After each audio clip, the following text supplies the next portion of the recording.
L'édito éco, Éric Le Boucher des Échos. Bonjour Éric. Bonjour Bruce. Panique hier dans les milieux financiers, les bourses mondiales ont fortement chuté.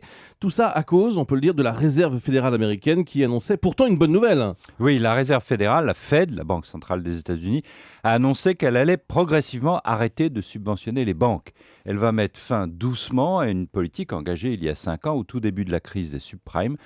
En 2008, ses dirigeants voulaient éviter de répéter la grande erreur des années 30 qui a été à l'époque de laisser tomber les banques.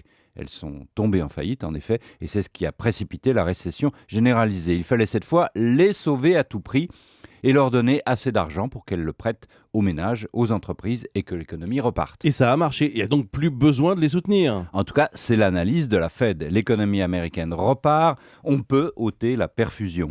Elle va le faire doucement, progressivement, mais les marchés financiers ont peur de s'être habitués à la drogue et de ne plus pouvoir vivre sans, d'où leur panique. Est-ce que l'économie est assez solide? Est-ce que les taux d'intérêt vont remonter? Et s'ils remontent, les États, qui sont très endettés, aux États-Unis comme en Europe, pourront-ils encore pouvoir payer leurs échéances? Bref, la fin de l'argent facile ouvre la porte à une rafale de questions angoissantes. Est-ce que c'est un mouvement de panique provisoire?